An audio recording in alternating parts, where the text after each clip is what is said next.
Hi guys!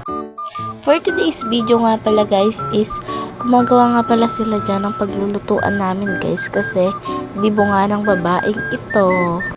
11 nga ang birthday ng taong ito pero ginanap na lang talaga ng Sabado. Bakit? May work immersion malamang. Yun nga pala si mama and papa guys. Umuwi nga pala sila para syempre ganapin yung birthday ko malamang.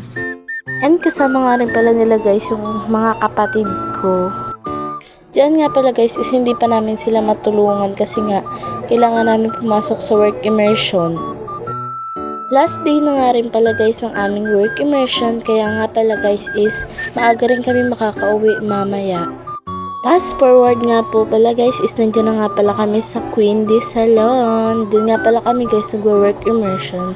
And last day na nga pala guys kaya naisip kong i-vlog naman ito. Inantay nga lang pala rin namin itong teacher namin na ito na napakabait at maganda raw.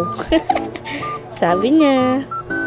Diyan nga pala guys is ini-eme-eme na kami na kunyari siya yung may-ari ng salon kasi guys yung may-ari nga pala talaga ng salon is Sleeping Beauty pa siya mga guys.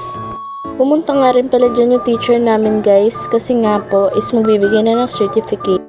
Kung gusto nyo nga rin pala guys magpa-nail extension or sa mga hair nyo is i-chat nyo nga lang pala ang Queen D Salon. Diyan nga pala guys, isabangan nyo yung part 2 ng vlog ko about sa dibo ko kasi guys di hanggang dito na muna. Thank you for watching.